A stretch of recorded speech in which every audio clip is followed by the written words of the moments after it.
Hi, how's everybody doing today? All right, I see smiles, thumbs up. We're doing all right. It's the morning. We still hopefully feeling energized. Haven't hit the after lunch nap times yet. Um, Super excited to be here with you all today to talk about psychological safety, not just as a theory, not just as something that we say we have, but don't really do any follow through with, but psychological safety in action. So, how do we actually take this idea, this concept, and bring it to life in our organizations? And how do we make sure that we're not sacrificing accountability along the way? As I was looking at some of the poll responses and the questions, there were several around this idea of how do you balance the two? How do you balance psychological safety and accountability? So you're in for a treat. That is what this entire talk is going to be about, because I really believe that they go hand in hand. And it is one of the most important things that we can do for our organizations today is to create these environments. Because we're in times of unprecedented change. And when you're in times of change, you need people that are agile, that are learning, that are flexible. And psychological safety is one of the key ingredients to be able to create that. So we only got 30 minutes together today. I'm going to do my best to move through this at a fun and quick pace for you all. But I'm hoping we accomplish 3 things during this time. The first is that I want you to really understand what psychological safety actually is and how it partners with accountability. It doesn't work against accountability. I want you to understand some of the underlying fears, beliefs, assumptions, behaviors that either build or break trust in psychological safety.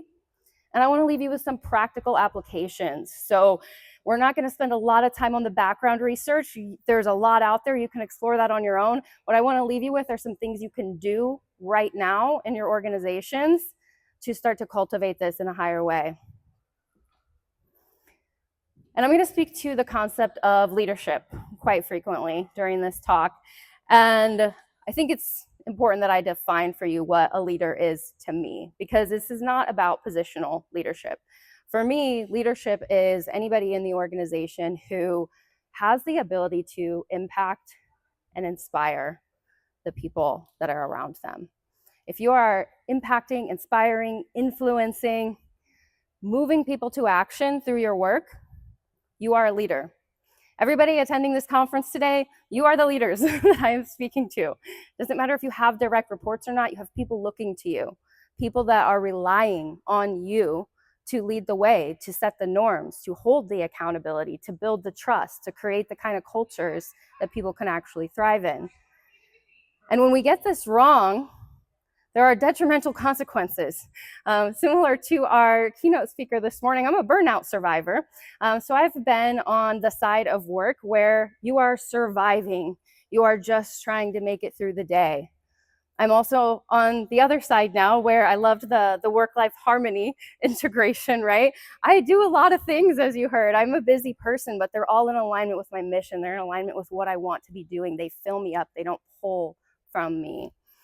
And the reason I've been able to cultivate this kind of life is because of the leadership that I've had along the way. I've been really blessed to work with leaders who understood this concept of psychological safety and who embedded those values and those behaviors and those beliefs in me as I've navigated my career trajectory. But not everyone is as lucky as me. I have friends, family members, colleagues who have experienced really devastating things because psychological safety wasn't present in the organization that they were at, or currently isn't present. One of my best friends is a PhD educated scientist, and she hates her job. She spent her whole life up to this point getting this education only to be in an organization that she's trying to leave. That is what happens when we don't have psychological safety in practice, when it's not actually showing up. It's something we speak to but don't actually do. So we're going to get into all of that today. But before we get any further, I think I just need to clear the air here and help everybody understand that psychological safety is not about being nice. This is a quote from Amy Edmondson. If you're familiar with her, you know that she is the researcher from Harvard that brought this term into organizational conversation. When it comes to psychological safety, she's your girl. Read her books, check out her work. She's amazing. I've been heavily influenced by her work. But this is a quote from one of her books. Psychological safety is not about being nice. It's about giving candid feedback, openly admitting mistakes, and learning from each other. Might be a little bit counter to this like soft idea that we sometimes hold that psychological safety is about not hurting people's feelings, or that we need to avoid the hard conversations or keep people comfortable if we want them to feel safe in the workplace.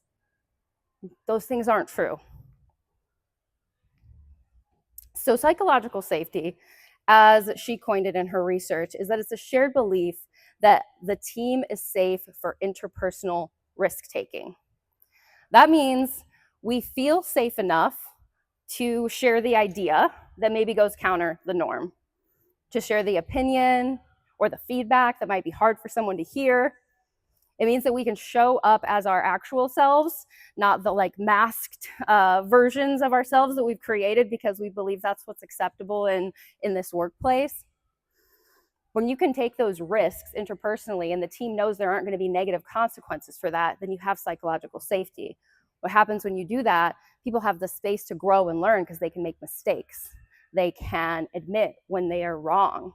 They can call each other out in a healthy, respectful way, give each other feedback on the spot. So when you have psychological safety, you actually can create the conditions needed for learning, for performance, for accountability to thrive. It's not about being nice. It's not about avoiding the hard things. It's not about staying in a comfort zone. I work in learning and organizational development as one of the many things I do. You do not learn in your comfort zone. You do not learn when you're comfortable. You learn when you're being pushed at the edges of what you currently can do. That means there are going to be failures, there are going to be mistakes, there are going to be missteps, moments of doubt. And you need to be held in that. You need to be able to be honest about that to get the benefit, to get to the other side. And that's what we want to create for people.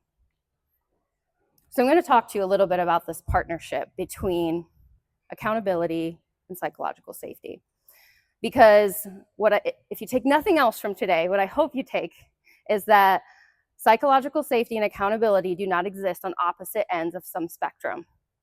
They are two essential ingredients to a high-performing, highly engaged workforce. You need them both.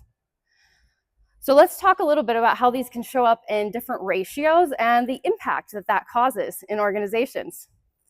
So if we have low psychological safety, meaning people are not safe for interpersonal risk-taking, we are hiding our mistakes, we are not admitting what's actually going on to our boss, we are not speaking up if we have an idea we're afraid people won't accept, we're just kind of keeping our head down. Low psychological safety. We've also got low accountability. Hard conversations aren't happening. People are just kind of skating by. There's a lot of people maybe not carrying their weight. This creates what we call the apathy zone. This is disengagement 101. People are helpless. They are mediocre. They are just showing up.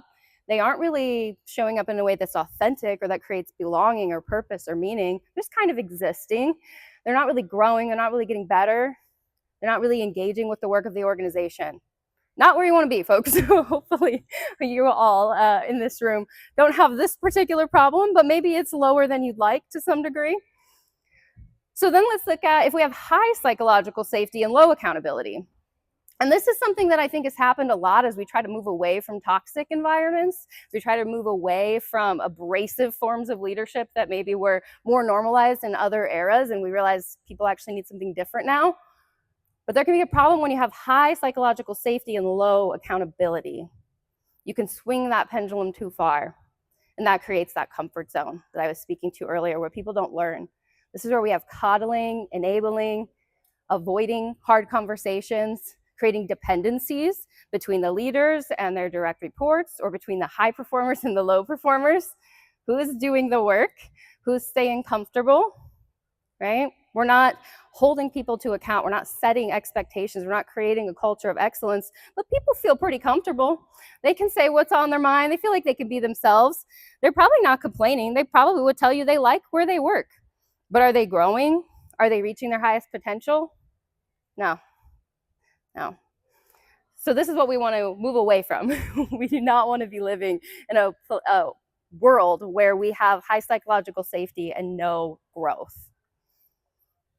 But on the other side, if you've got low psychological safety, people don't feel safe with each other to take those interpersonal risks, but the accountability is really high, that's where we get anxiety.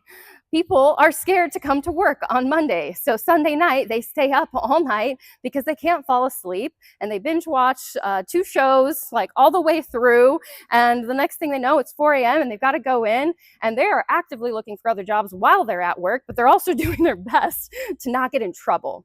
They aren't being motivated by growth or excellence or performance. They're being motivated by fear. And fear is not a sustainable way to motivate people. So that's when we see things like silence, defensiveness. If people are wrong, they don't want to admit it. They want to go to battle to make themselves right. And we see burnout. And being a burnout survivor, I'm particularly passionate about that one. When you're feeling anxious about the work that you're walking into every day, it's extremely taxing on your physical body, your mental state, your relationships, your ability to grow and do your best work. And another important note for leaders and organizations, when people are in an anxiety state, when they're in a stress state, they're doing their worst work. So even though you're trying to enforce accountability, their prefrontal cortex, where they can actually think through problems, it's offline. They're in panic mode. You're getting the bare minimum from them, even though they have this sense of urgency and they're running and they're trying to do things, you're not actually getting the performance. So it's also not effective. So what we want is to have both of these elevated to a high degree. High psychological safety, high accountability. And when we do that, that's what creates this learning and performance zone that we need to be in, that we want to be in, that if we need to be able to adapt to this changing world, where as soon as you adopt and implement a new technology, it's obsolete and I got to start planning for the next one, people have to be agile. They have to be able to learn to make mistakes, to give honest feedback to one another, to their supervisors, to be able to receive that without getting defensive or crushing their soul. We need to create a really resilient and agile workforce that's committed to performance. And high psychological safety and high accountability is how we get there. So why is it so hard? Why do we struggle with this? Why is it so common? Why do I know more people working in a workplace that has low psychological safety than not? There's a lot of barriers, and a lot of them stem from the people with the highest impact, influence, and power in the organization. So leaders, whether those are formal or informal, departmental, those people have some things that they have to navigate to make sure that they can make the conditions right for high psychological safety and high accountability.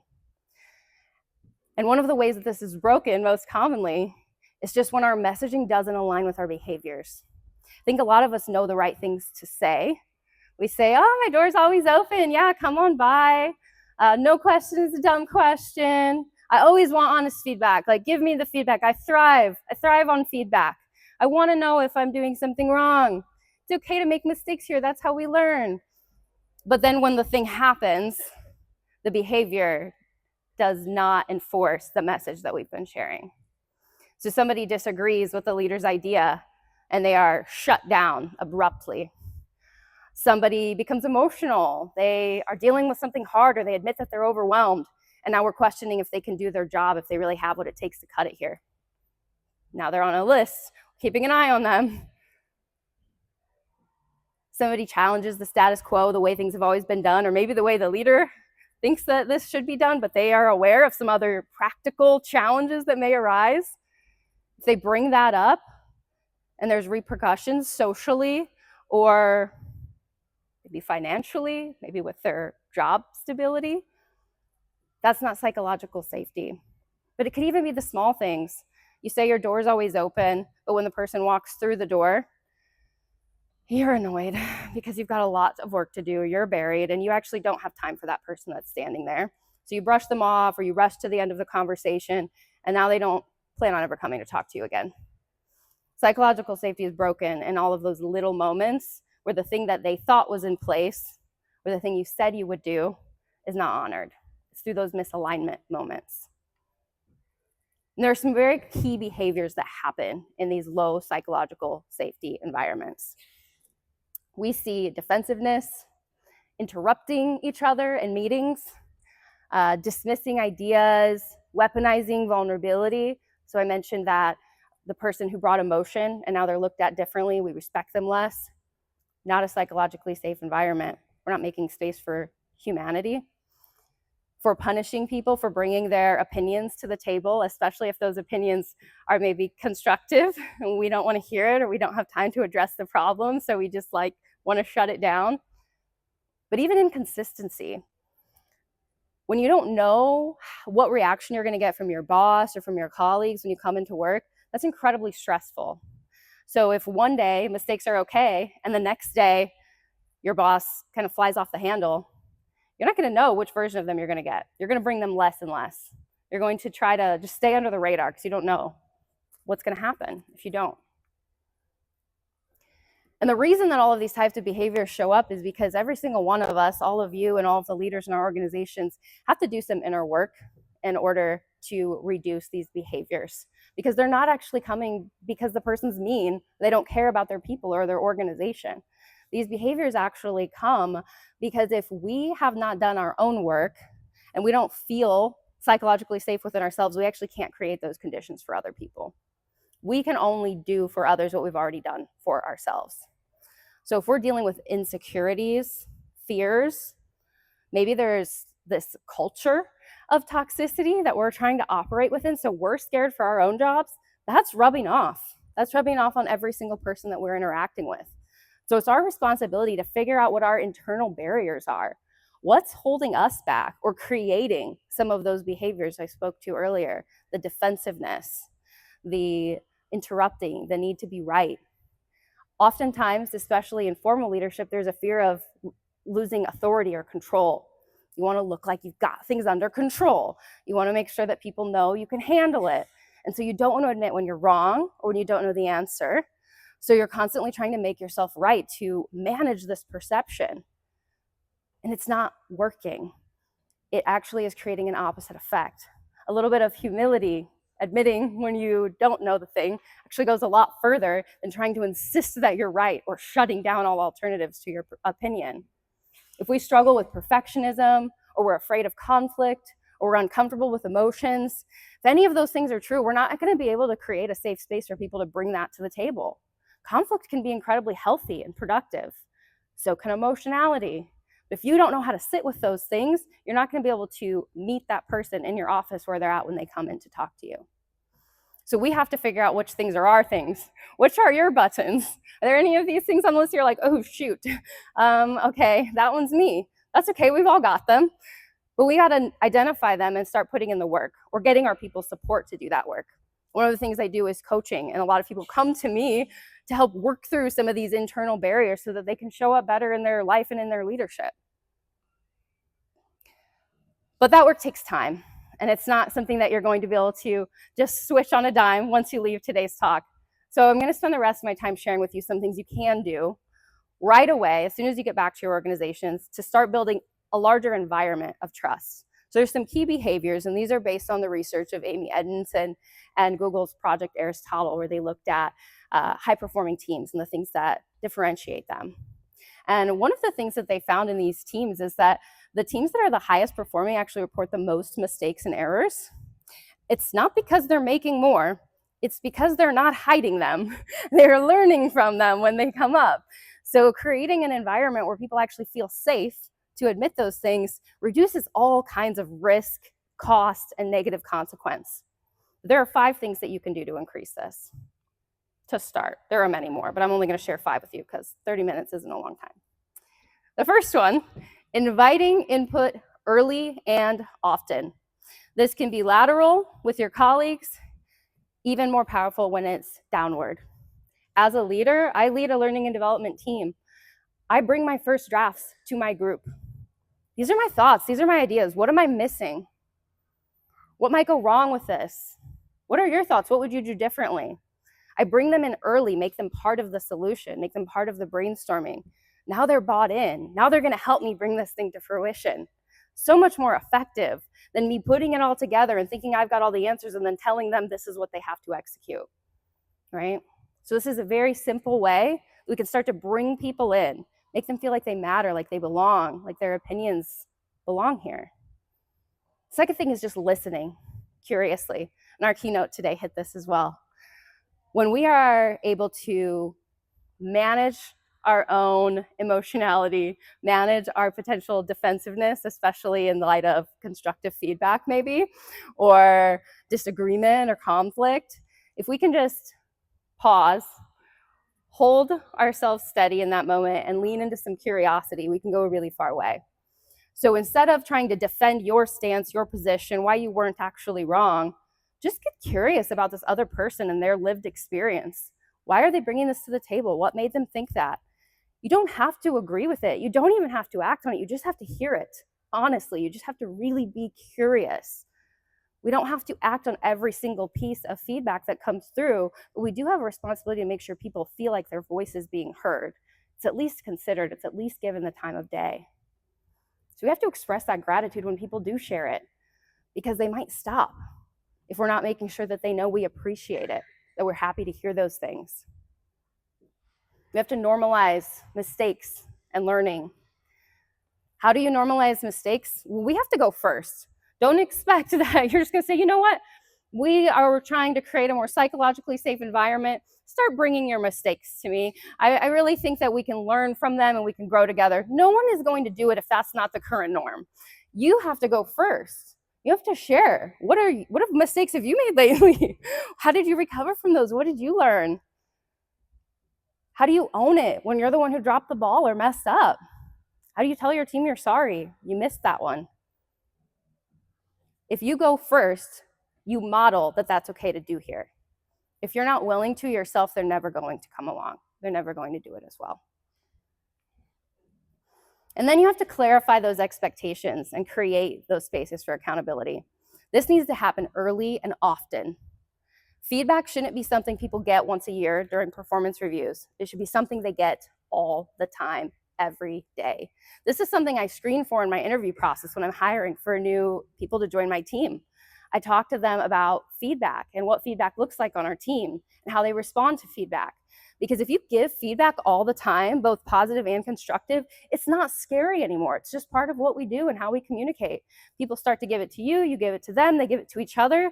Suddenly we're all learning and growing all the time. And it sounds like very rainbows and butterflies, but once you start to do this, it actually does start to unfold that way. And it's a very cool thing to witness. And it's something that I'm so proud to be able to see on my team. You have to follow through consistently. You have to tell people what success looks like in very clear terms. And then you have to have those hard conversations where you say, this is where you didn't meet the bar. This is what I need to see next time. What can I do to help you get there? High support, high psychological safety, high accountability.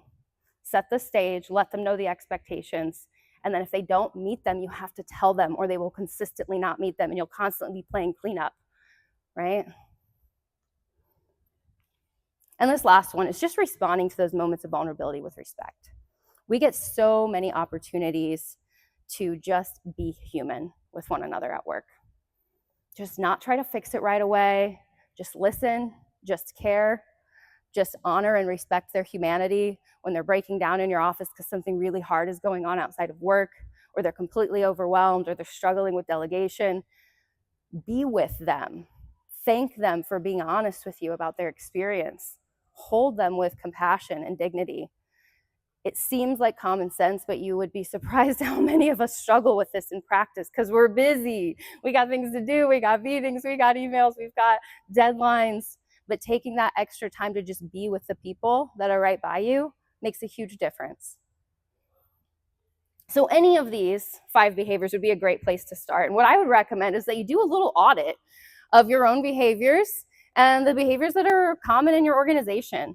Maybe you're getting 4 out of 5 of those. Maybe there's just a little bit of wiggle room, somewhere you could create even more psychological safety. Maybe you're like 1 out of 5 and you got some work to do. How do you start to normalize and operationalize these behaviors into your organizations? How do you hold your leaders accountable to creating those kinds of conditions? How do you train them and give them the skills that they need to be able to do that with their teams? That's where we come in. We have to define the expectations. We have to let our leaders know that this is what we are going to be doing here, that this is how they need to show up for their people. We need to build them those skills with intentionality. And then we need to coach them or get them support to be coached if they're struggling, if they're not meeting that mark, if maybe they don't have the emotional intelligence, or they just haven't been taught these lessons. They've learned leadership because of how they've been led, right? That's how a lot of us learn. Get them the support that they need. And if you don't have the capacity to do that internally, there's so many external resources, and many of them are here today. So we've covered a lot of ground in 30 minutes. We barely scratched the surface of psychological safety, but hopefully we dropped a few things that give you something to chew on, to think about, maybe a different perspective you can take home with you. But I want you to think about the insight that landed most for you, the thing that was most interesting, or maybe the best reminder. Maybe this was something that you've come across before, but it's just not quite in practice yet. And then think of one thing that you can do in the next 7 days with that insight. Maybe you write it down or you tell somebody that you came with. But if you leave this talk and you don't apply anything that we just talked about, well, we just wasted all of our time. So hopefully the plan is to go back to your organizations and infuse the things you're learning today, not just from me, but from all of the amazing speakers that have gathered to try to make work better for everybody. So take that commitment, commit to it, follow through. Thank you so much. If you would like to connect with me, you can follow the QR code that I'm blocking. There we go. I've also got some of my business cards up here. If you're curious, my podcast is a great place to connect with me as well. We talk about all kinds of things, growth, leadership, learning. It's a really fun place to just hang out with me.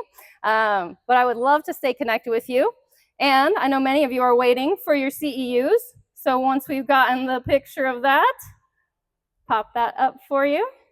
I hope you enjoy the rest of the conference. Thank you so much for spending this time with me.